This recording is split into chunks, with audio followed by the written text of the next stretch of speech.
Yes academy YouTube channel पर आप सभी का स्वागत है। दोस्तों, अगर आप यूपीएससी, स्टेट पीसीएस या वनडे कोई भी एग्ज़ाम दे रहे हैं तो ये वीडियो आपके लिए है।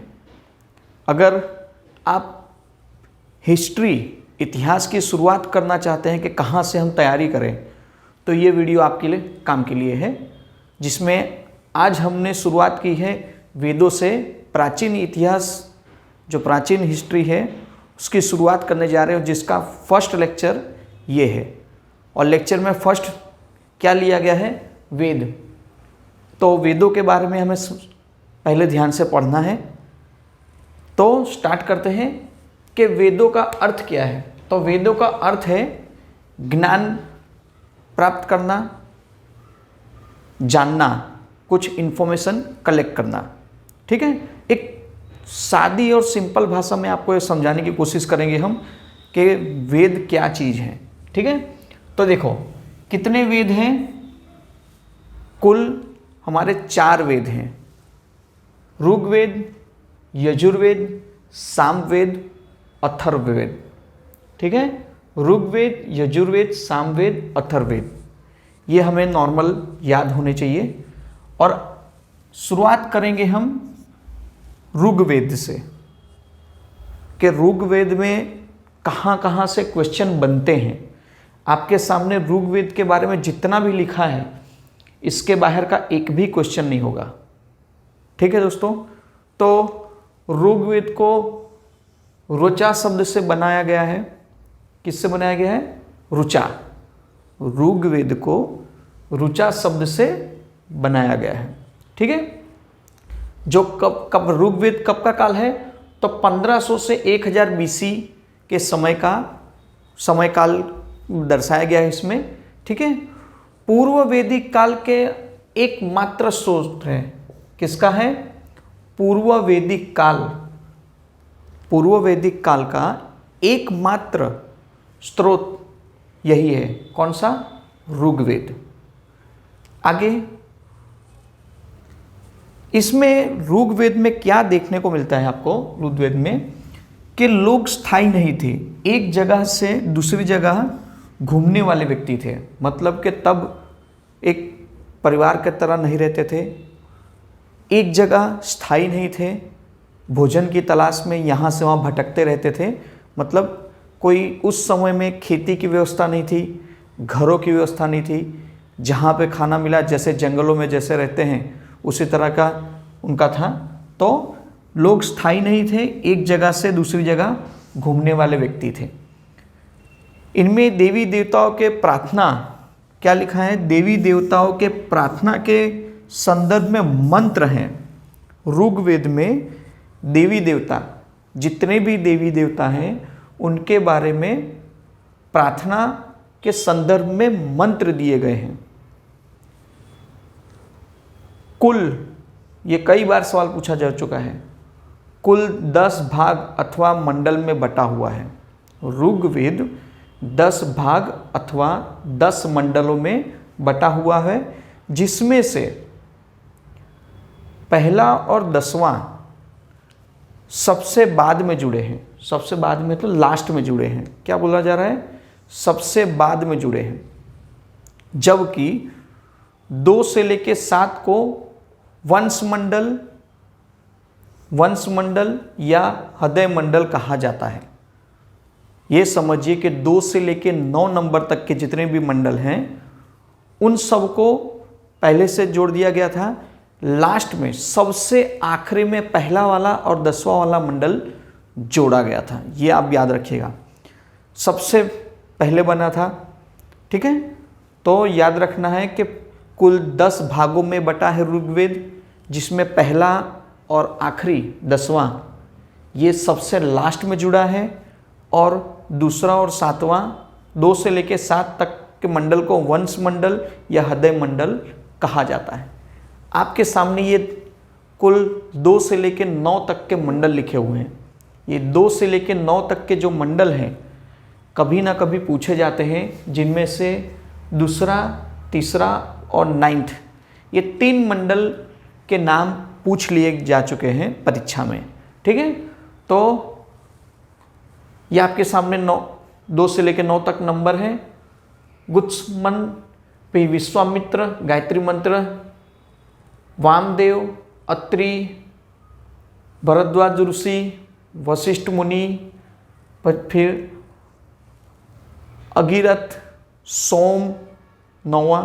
इस तरह क्रम से आपको ये याद रखने हैं। ऋग्वेद के जितने भाग हैं उन भागों में से दूसरा और 9वां, 2 से लेकर 9 तक के आपको याद रखने हैं। इसलिए पूछा जा सकता है कि 5वां भाग या मंडल ऋग्वेद का कौन सा है, 4 ऑप्शन दे दिए जाएं, 1 लाइनर, तो अत्रि है, तो हमें ये याद रखना है।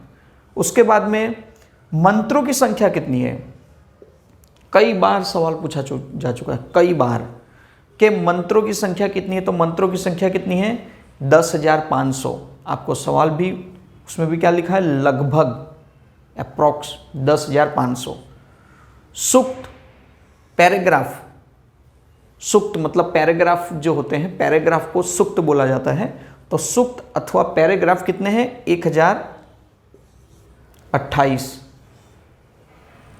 10,500 मंत्र हैं, पैराग्राफ 1028 हैं। और जो पुरोहित है, जो मतलब के मंत्रचार पाठ करवाता है, उसको क्या बोलते हैं, पुरोहित। उसे होता या तो होत्री, ये 2 नामों से जाना जाता है। ठीक है, तो ये भी आप ये याद रखिएगा। कुछ महिलाएं हैं जिन्होंने भी मंत्र लिखे हैं। क्या लिखा है, कुछ महिलाओं द्वारा भी मंत्रों की रचना की गई है। तो जो मंत्रों की रचना की गई है उनके नाम हैं लोपामुद्रा, विश्ववरा, सच्ची, पोलमी, कक्षावृत्ति। ठीक है, ये 5 नाम हैं। और हमेशा एक नाम कन्फ्यूजन के हिसाब से पूछा जाता है कि गार्गी, गार्गी ऋग्वेद के मंत्रों की है कि नहीं की हो, की है तो कौन सी की है। तो याद रखिए, गार्गी ऋग्वेद के मंत्रों को नहीं लिखा है। क्या लिखा है, नहीं लिखा है। क्यों, क्योंकि वो उत्तर वैदिक काल में उनका जन्म हुआ है। हम पूर्व वैदिक काल की बात कर रहे हैं, उसके बाद में उत्तर वैदिक काल शुरू होता है। ठीक है, तो उत्तर वैदिक काल में जन्म होने की वजह से गार्गी का ऋग्वेद से कोई लेना देना नहीं है। ऋग्वेद के बाद अब हम सामवेद, यजुर्वेद, अथर्ववेद के बारे में जानते हैं। तो दूसरा नंबर है सामवेद। सामवेद का मतलब है गान, मतलब गाना गाना, गान गाना, बराबर। मतलब सामवेद में जो गाना गाने की शैली है उसके बारे में पूरा सामवेद में से बताया गया है। यज्ञ पूजा, यज्ञ और पूजा में जिन मंत्रों का गान होता है वे सामवेद में है। क्या बोला गया है, यज्ञ और पूजा में जिन मंत्रों का गान होता है वो किस में शामिल है, सामवेद में। मंत्रों की संख्या कितनी है, तो मंत्रों की संख्या है 1549।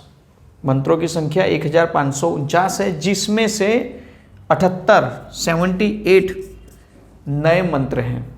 ठीक है, कितने, 78। बाकी जितने हैं 78 को छोड़ के जितने भी मंत्र हैं वो सारे के सारे ऋग्वेद से उठाए गए हैं। सारे के सारे जितने भी हैं वो सारे ऋग्वेद से उठा के कॉपी पेस्ट किया गया है। ठीक है, पुरोहित को क्या कहते हैं, तो पुरोहित को उद्गाता। याद रखिएगा, सवाल में पूछा जाता है कि पुरोहित को क्या कहते हैं, तो पुरोहित को सामवेद में उद्गाता कहते हैं, ये याद रखिएगा। भारत में संगीत की शुरुआत सामवेद से मानी जाती है। आपसे अगर एक बार सवाल पूछा जा चुका है ये भी कि भारत में संगीत की शुरुआत किस वेद से मानी जाती है, कब से मानी जाती है, तो संगीत की शुरुआत सामवेद से मानी जाती है, ये याद रखिएगा। ठीक है, आगे देखते हैं यजुर्वेद। यजुर्वेद, यजुस, यजुस शब्द से बना है यजुर्वेद, ठीक है, मतलब यज्ञ। यजुर्वेद में केवल और केवल यज्ञ के बारे में आपको बताया गया है, मतलब यज्ञ और उसके बारे में कर्मकांड जो किया जाता है उन सारे के बारे में। तो यजुर्वेद में, यह वेद में यज्ञ और कर्मकांड, इन दो चीज़ों के बारे में यजुर्वेद में पूरे विस्तार से बताया गया है। और गद्य और पद्य ये दोनों शैली में लिखा हुआ है। क्या हुआ है? गद्य और पद्य ये दोनों शैली में लिखा है, ठीक है। गद्य मतलब गाना और पद्य मतलब पढ़ना। यजुर्वेद के दो भाग हैं। पहला है कृष्ण यजुर्वेद और दूसरा है शुक्ल यजुर्वेद। कृष्ण यजुर्वेद और शुक्ल यजुर्वेद ये यजुर्वेद के दो भाग हैं, जिसमें शुक्ल यजुर्वेद को वाजस्नेयी संहिता भी कहा जाता है। अब यजुर्वेद में जो पुरोहित होता है, जो ये कर्मकांड या यज्ञ करवाता है, उसे क्या बोलते हैं? अर्धवर्यु, ठीक है। क्या बोलते हैं? अर्धवर्यु, ये बोला जाता है। ये भी याद रखिएगा। एक अथर्ववेद सबसे बाद में लिखा गया वेद है, जो तो पूछा जाए तो आप सब बोल सकते हैं कि अथर्ववेद। कितने भाग हैं? तो कुल 20 भाग हैं। मंत्रों की संख्या लगभग 6000 है। मंत्रों की संख्या लगभग 6000 है। और अथर्ववेद किन विषयों पर है? तो देखिए, भूत प्रेत, जादू टोना और चिकित्सा, मेडिसिन, ये 3 चीज़ों के बारे में अथर्ववेद में बताया गया है विस्तार से, ठीक है।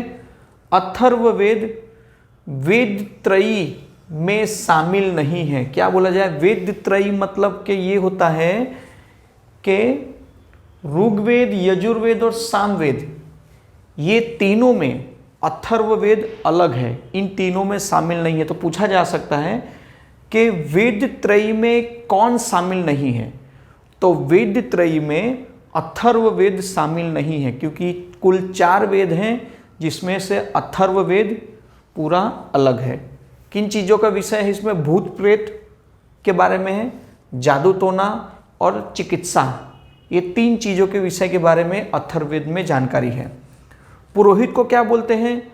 तो पुरोहित को ब्रह्म, पुरोहित को याद रखिएगा, चारों के चारों में पुरोहित का अलग अलग उल्लेख किया गया है। तो पुरोहित को बोला जाता है ब्रह्म, ठीक है। और सबसे बाद का वेद है ये। क्या बोलते हैं? सबसे बाद का वेद है। तो आपको ऋग्वेद, सामवेद, यजुर्वेद और अथर्ववेद, ये 4 वेदों के बारे में जो बताया गया है, जो वन लाइनर के तौर पे एक क्वेश्चन के हिसाब से अगर पूछा जा सकता है, तो ये आपके सामने है। पूरा वीडियो शुरू से अंत तक देखिएगा और दोस्तों को शेयर करिएगा।